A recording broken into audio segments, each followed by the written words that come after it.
know what you said, the rest of that clip that they're putting on television. And I want you to know, at least from my personal standpoint, that I really do think it is important to talk about the Medicare and Social Security unfunded liability and what it means down the road to generations of our children, and how we do need to have some reform.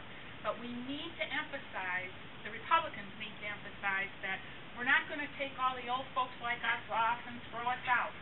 Every sentence needs to say we are, keeping it for the people that are currently on it, but we want to work to reform and give younger people a chance to have something. That's absolutely. Well, that's what I said right along. I know, but they don't print that. So somehow you're going to have to figure out a sentence where you can put it all in one sentence. I know. It's very hard. It's very hard. But it's very hard to defend the status quo when the status quo is broken. And that's what they're doing.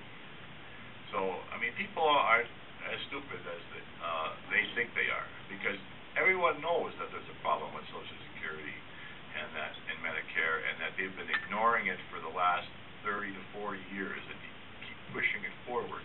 Well, that date that they keep pushing it back to is approaching us, and those in their 50s are not going to be able to have Social Security as it exists now, because the money simply won't be there. I mean, Mr. Obama is deficit spending trillions of dollars of that money that's supposed to be going into the Social Security Trust Fund. If anybody's at fault, it's those guys.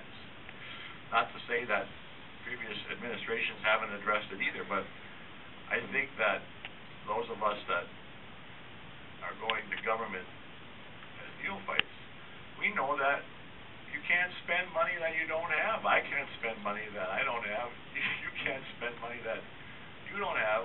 Neither should the government be able to do that. And we just have to find a plan to do it. And I've been actually promoting Paul Ryan's Roadmap for America's Future. It's a plan that guarantees Social Security for those 55 and older. It allows those less than 55 to take a portion of their money and place it into a personal account. That becomes their money then, and is not subject to be taken by the government. And then they can pass it to their children. There should be a guarantee that money you put in, it doesn't get lost, so you guarantee to get what you put in. And what's wrong with that? And if it maintains the stability of the system over the long term. Yes.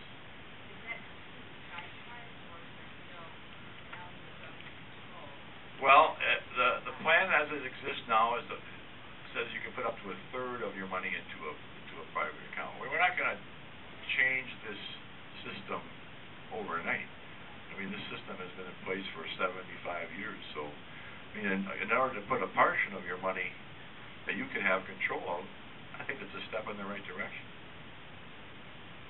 What would you suggest? Oh, I'm not.